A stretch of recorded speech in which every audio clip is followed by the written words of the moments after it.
noite, queridos. Convido vocês já a abrirem aí o texto áureo da nossa série de reflexões, Efésios capítulo 6, dos versos 10 ao 18. Efésios 6, dos 10 ao 18. Provavelmente alguns, se você participar aí os 4 domingos, você ainda terá o benefício de praticamente decorar, esse trecho. Isso é muito positivo, né? O versículo 10 diz assim: sejam fortes no Senhor e em seu grande poder.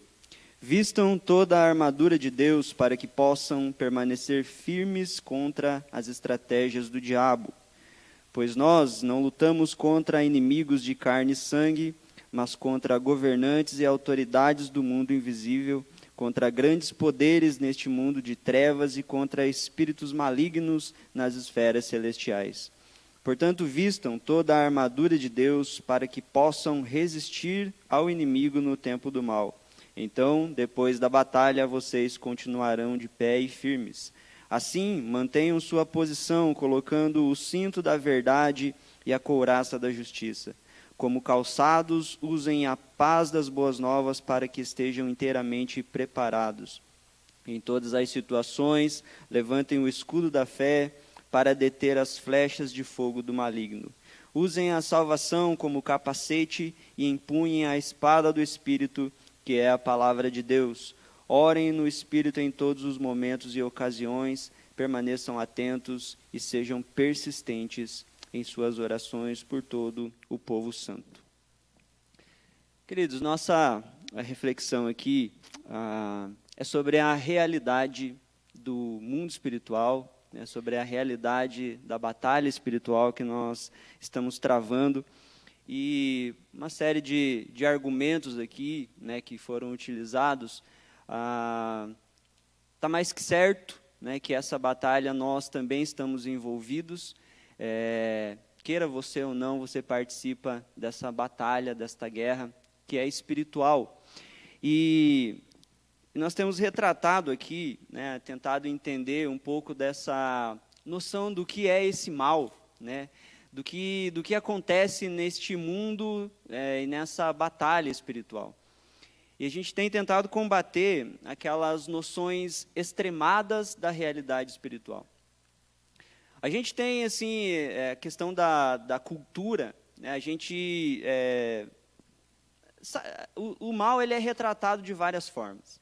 Então, quando você assiste filmes, por exemplo, você vai ver o mal sendo retratado de maneiras muito tenebrosas, Então, a gente tem lá aquelas classificações dos filmes, e tem filmes de suspense, filmes de terror, e os filmes, às vezes, apresentam o mal, aquilo que é maligno, de uma maneira muito sinistra, tenebrosa. Então, você vê assim, o mal retratado em personagens que são psicopatas, que fazem coisas que até Deus duvida, maldades, enfim, aquilo, você fala assim, como é que pode alguém pensar o mal? É até algo relativamente aceitável, mas de repente você vê ali em alguns filmes, retratado a pessoa agindo de maneira maligna, e sem falar daqueles eventos mais assustadores que envolvem ali possessões e tudo mal, e assim, uma série de filmes que são de fato perturbadores. Você já assistiu algum filme que você ficou perturbado, assim, ficou com aquele negócio, não conseguia nem dormir à noite? Então, provavelmente, você percebeu ali o mal num nível acima do natural. Então, o mal é retratado dessa maneira, de forma perturbadora. Mas também, dentro da cultura cinematográfica, você tem aquela ideia de um mal mais infantilizado. Então, a gente vê animações que, por vezes, tem ali um personagem que é mau, que promove o mal, que pratica o mal. No entanto, ele é... Quem já assistiu Toy Story aqui? O 3, que tem lá o ursinho, o ursinho Lotso. Que coisa fofa aquele ursinho, mas ele é muito maligno, né? Então, se a gente for lembrar, tem até uma animação chamada Meu Malvado Favorito, né? Então, maldades que às vezes têm essa conotação mais infantilizada, essa coisinha do lobo mau, essa coisinha do ursinho, de um personagem que, por mais que ele seja malvado, mas ele é carismático, né? A gente consegue perceber que às vezes o mal ele pode estar travestido, né, de ações de suposta bondade, de uma falsa amizade, enfim, assim como a gente vê retratado nesses personagens. E a gente tem, por outro lado, né, aquela ideia da deturpação do mal, que é a tentativa de transformar aquilo que é mal, aquilo que é maligno, em bem, em quase que um bem. Então, por exemplo, você tem uma série, né, que é intitulada Lúcifer. Já ouviram falar? E não estou dizendo que você não pode assistir, né?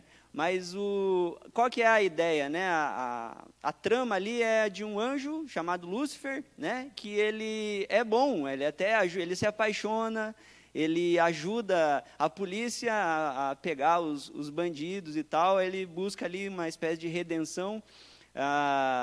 Não sei como é que é o desfecho, porque é uma série grandona, né? Mas tem essa conotação de você, de repente, começar a se identificar e torcer, né, para um personagem chamado Lúcifer. Né? É impressionante. Então, a gente tem pensado assim na ideia, cuidado com os extremos. Então, não vamos nem superestimar a realidade espiritual, atribuindo tudo ao contexto da espiritualidade, mas também a gente não pode desconsiderar essa realidade. A gente não pode ignorar. Então, considere o mal sem temer o mal. Essa é a ideia. E é isso que o apóstolo Paulo está ensinando à igreja de Éfeso. Então, assim, considerem o mal que existe. Considerem o mal, mas não temam o mal. Por que não temam o mal? Porque existe uma maneira de você estar protegido. E é sobre isso que a gente tem falado. E algo que a gente precisa deixar bem claro também, é que é o objetivo, é a proposta deste inimigo nesse contexto espiritual. Qual é o objetivo deste inimigo? Então, a gente sabe que esse inimigo é o maligno, é Satanás, e a gente sabe que ele tem as suas artimanhas, as suas formas de agir. E precisa ficar evidente que a ação principal de Satanás não é causar males temporais a você. Mas o objetivo do maligno é se aproximar de você de maneira despercebida e fazer você se afastar de Deus. Esse é o objetivo principal, né? E muitas vezes ele vai usar de uma artimanha que é muito comum. Ele vai ajudar você a dar ênfase ao conforto. Isso é algo bem importante de a gente pensar. Porque, gente, via de regra, quando a gente pensa em desenvolver disciplinas espirituais, é algo bem difícil. Como é difícil de a gente estabelecer disciplinas espirituais. Por quê? Porque disciplinas espirituais, por vezes, elas são desconfortáveis para a gente. A gente precisa ter tempo, a gente precisa muitas vezes a gente não tem vontade, a gente tem dificuldade, às vezes, né, de fazer uma leitura bíblica, de ter um tempo para se dedicar à oração. Parece que essa realidade da disciplina espiritual, ela já é difícil por natureza. Mas aí a gente faz aquele caminho contrário. Muitas vezes você pensa assim, puxa, por mais que seja difícil desenvolver este hábito e essas disciplinas espirituais, eu vou me esforçar para fazer. Mas não é raro também você perceber, quando encerra o seu dia, o quanto de tempo você dedicou, e às vezes você demandou, né, a outras coisas, e acabou deixando de lado esse aspecto da espiritualidade. Então, eu não estou querendo atribuir todas as coisas ao diabo, mas estou querendo dizer que ele se vale dessas estratégias, para que você, de maneira despercebida, se sinta confortável ao não investir na sua caminhada e na sua jornada espiritual. E isso é algo que o apóstolo Paulo está chamando, né, os efésios a perceber. O maligno, ele nos faz tropeçar naquilo que se torna conforto excessivo. Então pode ver, tudo aquilo que traz um conforto excessivo para nós, geralmente essa coisa é a causa de a gente negligenciar a vida espiritual. Não deveria ser uma regra isso, mas geralmente é. Né? Então as dificuldades, e perceba isso na sua vida. O que você gosta muito de fazer? O que te chama muita atenção? O que você diz assim, ó, eu não posso encerrar esse dia sem fazer isso. O que é essa coisa? E você vai perceber que às vezes, né, o seu coração está devotado de maneira demasiada a algo que está impedindo você de se aproximar mais de Deus. Bom, eu quero conversar aqui com vocês sobre qual é o tipo de mal que o mal pode nos causar. Porque é sobre isso que o texto fala. E aí, uma das consequências óbvias, né, que a gente pode dizer assim, o que o mal pode causar de mal a nós? E a resposta é que nós precisamos ser cuidadosos, porque o mal, ele pode nos tornar maus também. Como que a gente se torna mal?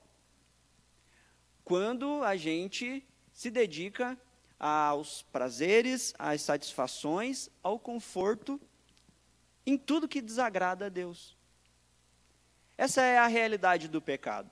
Né? Então, às vezes, a gente tem aquela ideia de que o pecado é algo feio, algo, né, estranho, que faz mal, mas se fosse verdade, a gente não praticava. O ponto é exatamente esse, é que o pecado, ele traz uma satisfação, ele traz prazer e ele traz conforto. Só que o problema do pecado, então, não é o que ele causa em nós. O problema do pecado é que ele está direcionado para uma desobediência à vontade de Deus. Então, aquilo que é desagradável a Deus, por vezes é prazeroso para o coração. Aquilo que é desagradável a Deus, por vezes traz conforto para a gente. E isso é um equívoco na nossa vida. E a gente precisa tomar cuidado, porque o apóstolo Paulo está falando, talvez você nem se dê conta, mas isso é a guerra espiritual, você já está em batalha. E se é verdade que aquilo que desagrada a Deus traz prazer para você, você está perdendo essa batalha. E aí, o apóstolo Paulo, então, nos apresenta no versículo 16, como a gente pode lidar com este mal, com esses dardos inflamados, né, do maligno que por vezes nos atinge. E ele diz assim, em todas as situações, levantem o escudo da fé para deter as flechas de fogo do maligno. Em todo o tempo, em todas as situações, vocês levantem o escudo da fé para deter as flechas de fogo do maligno. Bom, essa é a gente está lembrando aqui que Paulo está olhando, né, ele tem a seguinte imagem à sua frente, um soldado romano com a sua armadura, e o apóstolo Paulo começa a ver ali, então, o cristão diante da batalha espiritual. O apóstolo Paulo está preso, ele está sendo guardado ali por um soldado, e ele começa a olhar para aquele soldado, e ele fala, puxa, esse soldado ele utiliza uma armadura, e essa armadura serve para a sua proteção, serve para ele entrar em combate, e ele fala, da mesma forma, os cristãos também precisam de uma armadura. E aí ele começa a fazer, então, essa analogia, e nós já vimos algumas partes dessa armadura, né, nos sermões passados, mas hoje a ideia é falar sobre esse escudo. E quando você vai pesquisar lá, você vai perceber que os romanos usavam dois tipos de escudo. Tinha um menorzinho, né, que ele tinha umas pontas assim de ferro, inclusive ele era usado para uma estratégia em conjunto. Então, diante de um ataque eminente, os soldados encaixavam um escudo no outro, naquelas pontas, e eles criavam uma espécie de escudo gigante, assim, que protegia todos os soldados que estavam para trás. Mas também existia um escudo maior, era um escudo grande, cerca de 75 centímetros por 1,20. Então, eram mais ou menos dessa altura aqui, ou seja, era um escudo próprio para você combater os dardos, as flechas que eram lançadas contra o soldado, né? Então, aquele tipo de escudo era um escudo que ele colocava no chão e se abaixava atrás, assim. Então, por causa da altura, ele era feito geralmente com de madeira, mas eram duas placas de madeira conectadas, né? Então, era um escudo grosso.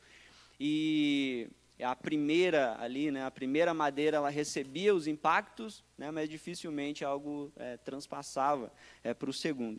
E uma das táticas de guerra muito utilizadas nessa época era as flechas, os dardos. Eles eram envoltos, né, as pontas numa espécie de estopa que era molhada num líquido inflamável. Então eles acendiam. E essas flechas, esses dardos, eles, na verdade, a ideia nem era assim, era causar aquela destruição. Então, você já viu filmes que tem aquela chuva de flechas com fogo, assim?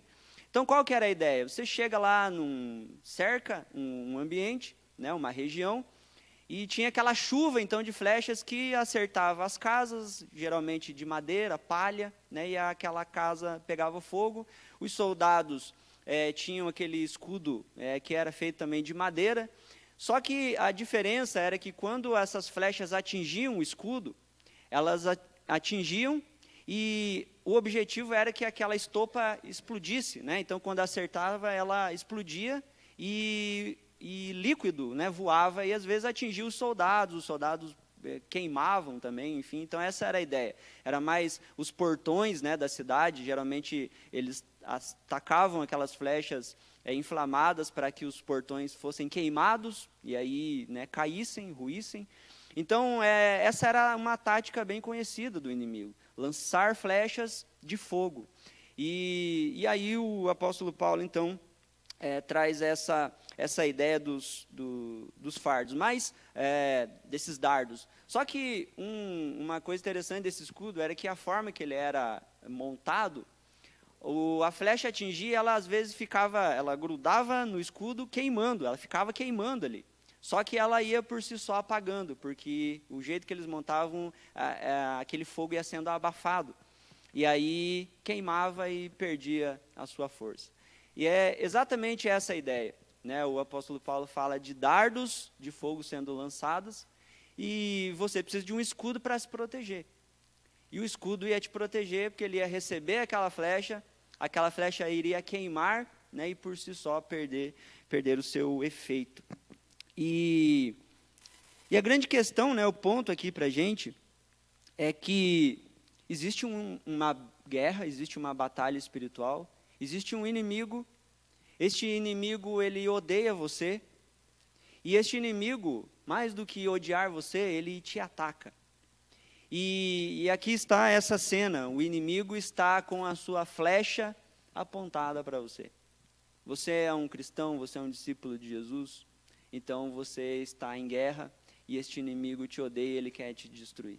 E aí ele lança, então, essas flechas. Agora, a pergunta é, o que são, né, esses dardos inflamados? Eu sempre fiquei pensando, tudo bem entender que as flechas, né, assim, o fogo, flechas banhadas em líquido inflamável, pegando fogo, é até fácil de entender. Mas o que ela significa, então, na analogia de Paulo? O que são essas flechas que pegam fogo, né, essas flechas que queimam? E pesquisando aqui, olhando muitos comentaristas, grande parte deles, eles vão afirmar algo que a gente já suspeitava, né? Porque eu já tinha ouvido falar que essa ideia dos dardos inflamados eram pensamentos, estruturas de pensamento. E aí, né, me deparei aqui com muitos comentaristas, né?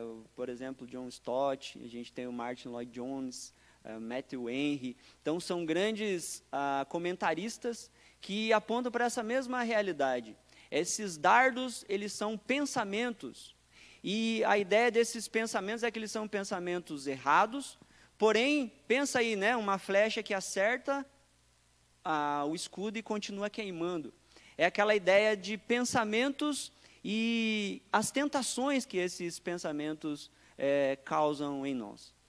Então, imagina aí que você recebe um dardo, né, um pensamento estranho, esquisito, e esse pensamento fica queimando, fica tentando você. Né? É essa a ideia de um dardo. Né? E quando a gente pensa nessa questão de pensamentos, imagina assim, imagine que os pensamentos que você tivesse possuíssem cheiro. Imagina que os pensamentos que você tem possuíssem cheiro. Se o pensamento for bom, for conforme os pensamentos do Senhor, esse cheiro vai ser muito agradável. Mas se os pensamentos forem ficando ruins, maus, pecaminosos, ele se transforma num fedor insuportável. Então, vamos lá, vamos pensar assim. O pensamento tem cheiro. A maior parte do seu dia, você estaria cheiroso ou fedorento? É uma pergunta estranha, mas faz sentido. Porque geralmente pensamentos a gente acha que não tem efeito nenhum. Eu tenho certeza que se pensamento cheirasse, a gente ia ser mais cuidadoso. Puxa, tem que tomar cuidado agora, né? Porque dependendo do que eu pensar, todo mundo vai perceber que o negócio vai azedar, né? Mas essa ideia é interessante porque, veja bem, vocês são cristãos, vocês são crentes. Vocês têm cara que são crentes, eu acho que vocês são mesmo.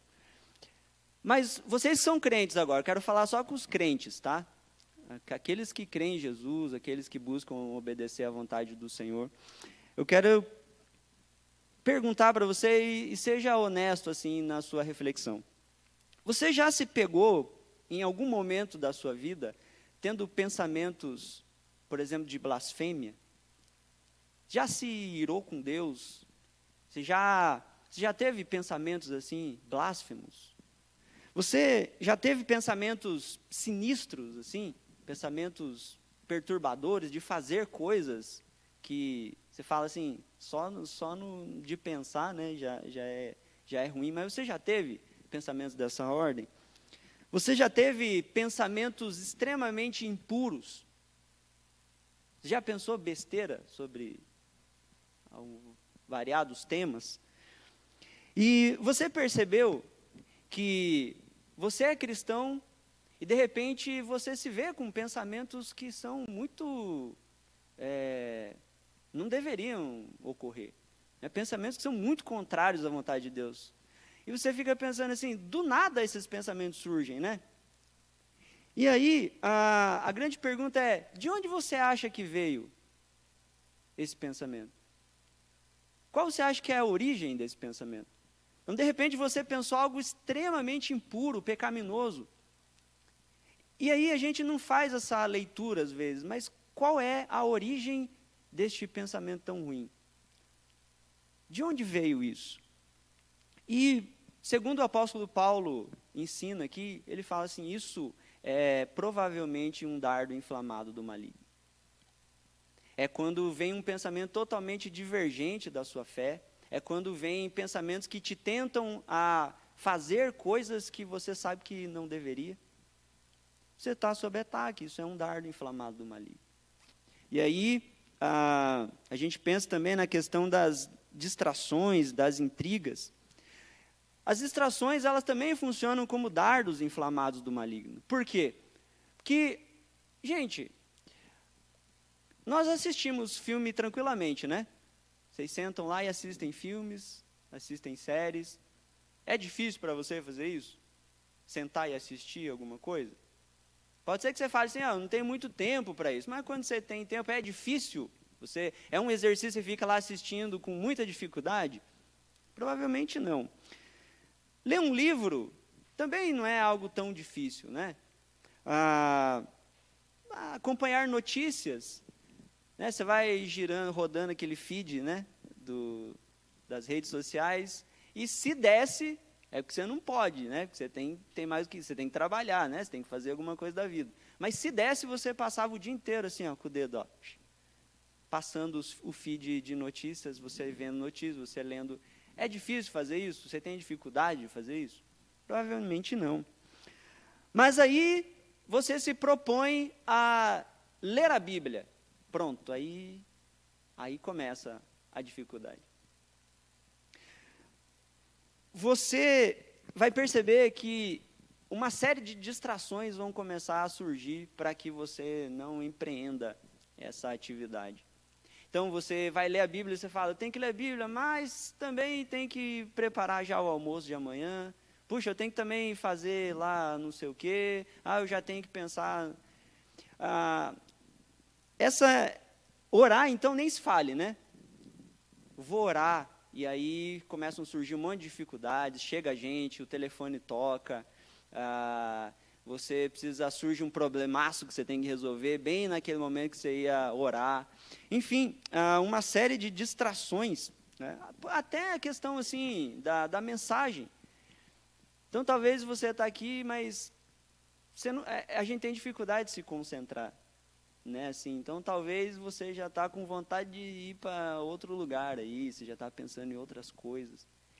Porque essas distrações, elas são dardos também, né, que visam nos afastar e tirar o nosso foco daquilo que deveria ser essencial na nossa vida.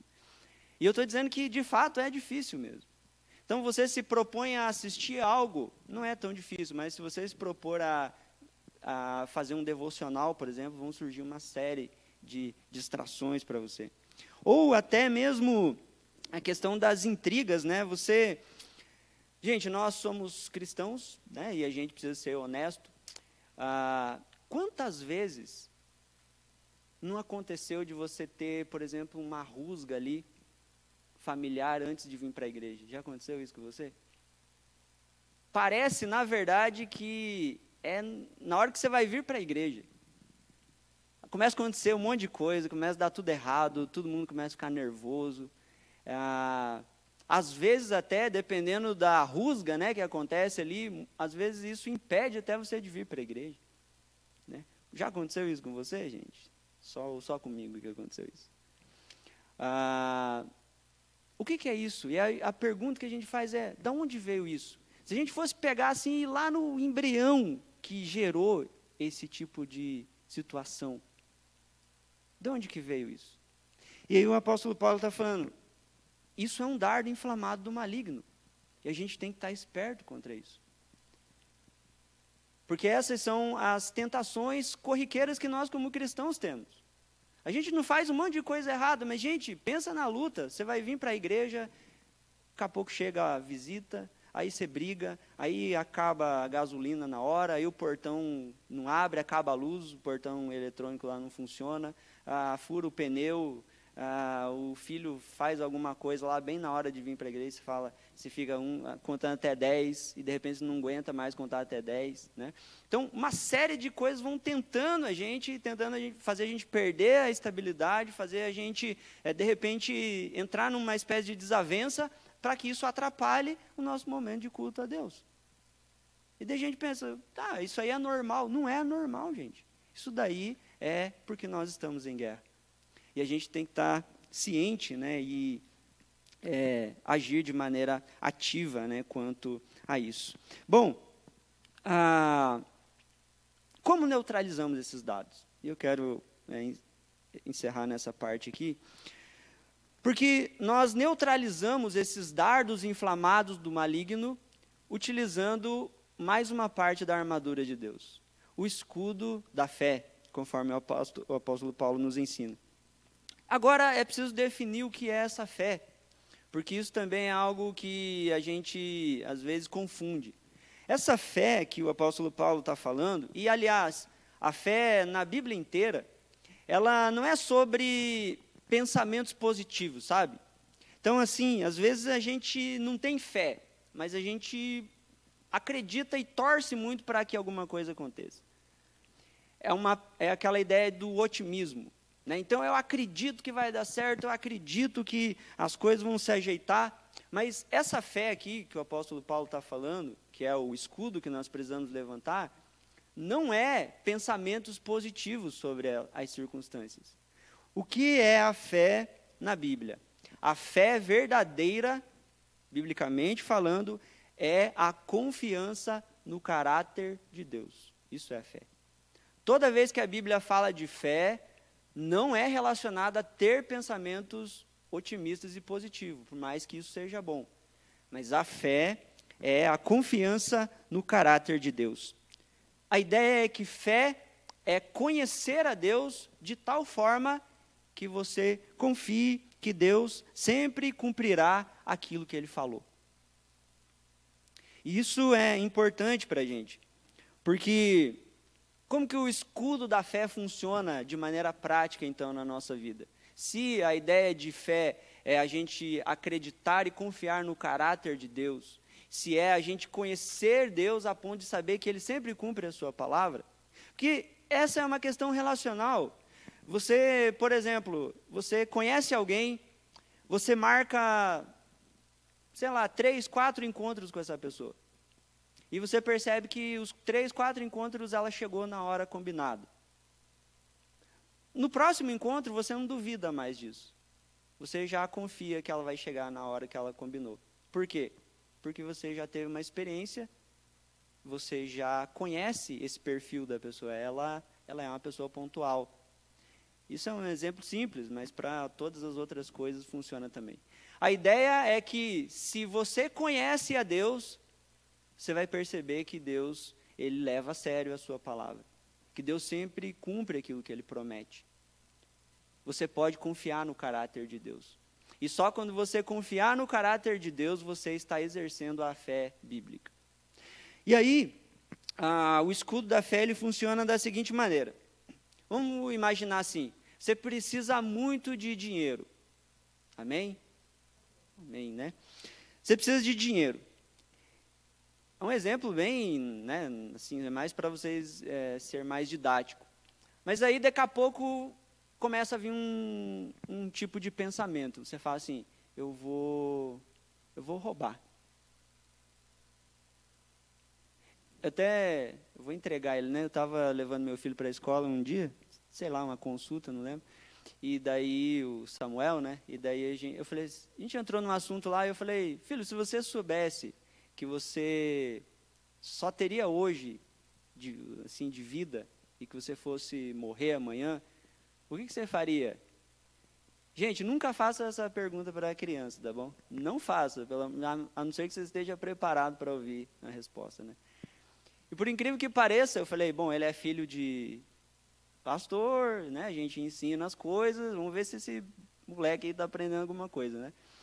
E falei, filho, se você só tivesse hoje, fosse morrer hoje, o que você faria? Ele falou assim, roubaria um banco. Eu falei, você roubaria um banco, cara? Então você iria encerrar a tua vida, você ia morrer preso na cadeia, né? Daí ele falou, daí a hora que o policial me pegasse, eu ia falar, poxa, eu vou morrer, deixa eu me divertir um pouco, né? E daí ele respondeu sinceramente, honestamente, a gente não falaria isso, né? Eu vou roubar. Mas assim, sabe, coisas, vamos pensar em sinônimos, né? Assim, a gente daria aquele jeito. E aí começa a vir esse pensamento, eu preciso de dinheiro, e aí eu vou dar um jeito aqui, mas está envolvido aqui a ideia de prejudicar, de roubar e tal. Isso é um dardo inflamado, mas você está sendo atentado. Pensa assim, isso é algo que tem o potencial de realmente acontecer se você não tiver com o escudo. Você vai queimar, essa tentação vai te queimar e vai te derrotar. E aí, o que é a ideia de usar o escudo? A ideia é que você levanta o escudo e vem esse pensamento assim, você precisa de dinheiro, tem uma solução, roube. E aí, você, ao mesmo tempo, começa a vir a palavra do Senhor e fala assim para você, não roubarás. Ó, que coisa. E daí você fica, roubar é uma possibilidade, mas a palavra do Senhor está me dizendo, não roubarás. Aí você pensa assim, começa a vir um pensamento para você assim, nessa circunstância, minta. Minta porque daí você vai escapar das consequências. Aí você fala, beleza, a mentir é uma alternativa confortável. Se eu mentir, eu escapo dessa situação. Mas aí, o escudo da fé, ele começa a te dizer assim também, vem a palavra do Senhor e fala, não dirás falso testemunho. Não mintais uns aos outros, porque vocês já se despiram do velho homem. aí você começa a ter essa coisa assim de lutar contra. É um pensamento que vai começar a se tornar forte e ele vai apagando essa possibilidade de você ser um mentiroso. Outra situação, que é um sentimento bem comum, né? Vem aquele pensamento assim, agora essa pessoa está na sua mão, se vinga agora. Se vingue dessa pessoa. Você tem a condição de detonar ela agora. E aí esse é um pensamento que atrai muito, ele é muito tentador. Mas aí o escudo da fé começa a te lembrar que a palavra do Senhor é assim, não retribua o mal com o mal. Aí a palavra do Senhor começa a te lembrar assim, minha é a vingança, diz o Senhor. E aí você começa a abandonar essa ideia de se vingar. Um sentimento, quer ver, bem comum e que por vezes nós somos, esse argumento é utilizado contra nós, é essa ideia assim de Deus não te ama. Sabe essa coisa assim de Deus não ama você, porque se Deus amasse você, por que Ele permitiu que você passasse por isso que você passou? Se Deus é soberano, Ele tem o controle de todas as coisas, por que Ele está deixando você nessa tribulação? Por que Ele não te ajuda? Esse é um questionamento muito comum até de crentes, né? Por que coisas ruins aconteceram se Deus me ama? Como é que eu combino essas coisas? Mas aí o escudo da fé vai te dizer o seguinte, no mundo tereis aflições, mas tenha um bom ânimo. A palavra do Senhor vai te fazendo lembrar, assim, que muitas são as aflições do justo. A palavra de Deus vai te mostrando, dizendo assim, olhe, o Senhor ama você, e a prova de que Ele ama você, não é se as coisas estão dando certo ou não, não é se o que você quer está acontecendo ou não, mas a prova que Deus ama você, é que Jesus morreu por você, quando você ainda era um pecador. Que Deus amou o mundo de tal maneira que deu o seu Filho unigênito. Ou seja, a palavra de Deus ela vai apagando esses dardos inflamados, esses pensamentos que nos conduziriam para ações e sentimentos divergentes da vontade de Deus. Então, a verdadeira fé, ela precisa sempre andar junta com a palavra de Deus. Toda vez que você levanta o escudo da fé, e nós falamos sobre isso aqui na leitura, né? Teve o texto de Romanos, que fala que a fé vem pelo ouvir, e ouvir pela palavra de Deus, pela exposição da palavra de Deus. Ou seja, a palavra de Deus diz para você quem é Deus e o que Deus quer que você faça. E você confia em Deus, por isso você crê. Esse é o escudo que te protege. E aí, a fé verdadeira, ela precisa sempre andar junto com a palavra de Deus. A confiança em Deus é acreditar no que Ele diz sobre si mesmo. Lembra lá quando Jesus está no deserto sendo tentado? E aí Satanás, olha, né, guerra espiritual, né? Satanás fala para ele, eu te dou tudo isso que você está vendo, se você me adorar.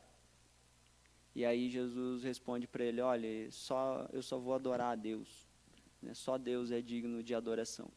Por mais que eu não tenha isso, mas eu não vou adorar você. Por que Jesus responde isso? Qual é a fonte de Jesus? Está escrito. É isso. Esse é o escudo da fé que protege você da tentação. Toda vez que você estiver sendo tentado por um pensamento ou por um sentimento ruim, tente pensar assim, o que está escrito para mim sobre isso? O que está escrito sobre isso? Porque o que está escrito é a vontade de Deus, e se está escrito e você fizer, esse é o sinal da fé verdadeira e genuína. Porque Deus, Ele é fiel em sua palavra. Para Paulo aqui então, gente, a fé é sempre a plena confiança em Cristo. É isso que Paulo fala. A fé é a plena confiança em Cristo. Isso significa que a fé, ela é sempre uma estreita relação pessoal com Jesus. Quando partimos estreitamente unidos a Cristo, nos vemos livres da tentação. Se você andar com Jesus, e Jesus é a palavra de Deus, você estará sempre com esse escudo em punho. E os dardos inflamados do maligno, por mais que venham, por mais que atinjam, por mais que te tentem, mas eles vão apagar, porque a palavra do Senhor sempre prevalece. Eu concluo aqui dizendo o seguinte: Deus cuida de você. O apóstolo Paulo está ensinando isso para a igreja de Éfeso. Deus cuida de você a ponto de preparar para você uma armadura, para que você esteja protegido. Mas não esqueça que essa armadura que você veste, ela precisa estar necessariamente vinculada a essa relação de Deus, porque ele fala: sejam fortalecidos na força do Senhor. A força do Senhor que potencializa a sua vida e o uso dessa armadura está no próprio Senhor que está com você. A ideia é que você veste a armadura, mas quem cuida de você, quem te preserva é o Senhor. Agora, Deus cuida de você, mas o ponto é, você precisa confiar nisso. E essa é uma questão de fé. E esse é o chamado para você essa noite. Deus cuida de você é uma verdade que as Escrituras nos ensinam. Mas a questão é, você acredita nisso? Porque eu queria que você pensasse assim, em que área da sua vida, em qual aspecto da sua vida, você percebe que existe uma fenda na sua armadura? Que você está mais vulnerável a desconfiar de Deus? Que área da sua vida que você corriqueiramente ou duvida de Deus? Essa é uma área que precisa ser fortalecida. Porque às vezes a gente pensa em Deus, acredita em Deus em um monte de áreas da vida que estão bem. Mas de repente existem áreas da vida que você fala, não, mas aqui Deus já não está sendo tão confiável. Nessa área aqui Deus está deixando a desejar. Nessa área aqui, gente, essa área é uma fenda. Qualquer área da nossa vida que haja desconfiança de Deus é uma fenda para que o inimigo nos atinja. E essa área da sua vida precisa ser fortalecida. Você precisa, então, o que você pode fazer em relação a isso? Você precisa desenvolver mais a sua fé nesse aspecto que a confiança em Deus está enfraquecida. E o que eu te sugiro? Colecione textos sobre isso. Essa área da sua vida que está vulnerável, essa área da sua vida que você pensa assim, aqui, eu não confio muito em Deus para isso. Tente fazer esse exercício que Jesus nos ensinou. O que está escrito sobre isso daqui para a sua vida? Comece a colecionar esses textos, comece a ler esses textos, comece a lembrar da palavra de Deus sobre esse determinado assunto, e isso vai ajudar você a decidir diariamente confiar no Senhor. Que Deus nos ajude, que Deus abençoe nessa tarefa, que você não esqueça que você está nessa batalha e o escudo da fé é imprescindível para você se proteger e se defender dos dardos inflamados do maligno. Feche seus olhos. Senhor, mais uma vez nos colocamos em sua presença, gratos a Deus por sua palavra, pela reflexão que pudemos fazer aqui essa noite. Deste texto tão importante, Deus, tão importante que está inserido na sua palavra. A palavra é sua e o Senhor nos diz que nós estamos numa guerra, numa batalha espiritual, numa batalha que não é contra carne e sangue, mas é contra os principados, potestades, ó Deus, espíritos da maldade, o adversário das nossas almas, que busca, ó Deus, nos atingir, que busca nos desestabilizar, que busca nos enfraquecer, mas com o objetivo principal de que todas essas coisas nos afastem do Senhor. Não permita, Deus, que isso aconteça. Talvez entre nós haja pessoas que estão se afastando do Senhor por causa de áreas vulneráveis na sua vida. Talvez pessoas que estão se afastando do Senhor porque não conseguem confiar no Senhor e no seu cuidado em determinadas áreas da sua vida. Mas tem misericórdia, Deus, que essa palavra, Deus, possa servir para que essas pessoas, ó Deus, voltem a confiar no Senhor, voltem, ó Deus, a analisar, a olhar a sua palavra, a ver aquilo que está escrito nela, ó Deus, porque ela é a sua palavra, e se está escrito é porque isso vai acontecer, porque o Senhor é fiel e o Senhor sempre cumpre a sua palavra. Que o Senhor nos fortaleça, ó Deus, que estejamos atentos no nosso dia a dia, ó Deus, e que o Teu Espírito Santo nos ensine a usar, ó Deus, essa armadura de maneira eficiente, que nós estejamos, ó Deus, por meio da fé no Senhor, protegidos, assim como o apóstolo Paulo fala, em todas as situações, que nós levantemos o escudo da fé para poder aplacar os dados que são lançados contra nós, ó Deus. Nos livra de pensamentos ruins, ó Deus, nos livra deles, mas quando eles nos atingirem, que a força, ó Deus, da sua palavra seja esse escudo que apaga esse fogo da tentação. Por isso, faz-nos pensar, ó Deus, da maneira que o Senhor pensa. Dá-nos, ó Deus, os teus olhos, dá-nos mãos, ó Deus, que façam a sua vontade, dá-nos, ó Deus, os pés que caminham em direção àquilo que o Senhor propôs para nós. Dá-nos, Senhor, um entendimento, uma mente, uma mentalidade de Cristo para cada um de nós, ó Deus, para que estejamos no nosso dia a dia protegidos e assim também proteger aqueles que estão ao nosso redor. Abençoe o teu povo, sua igreja, em nome de Jesus. Amém.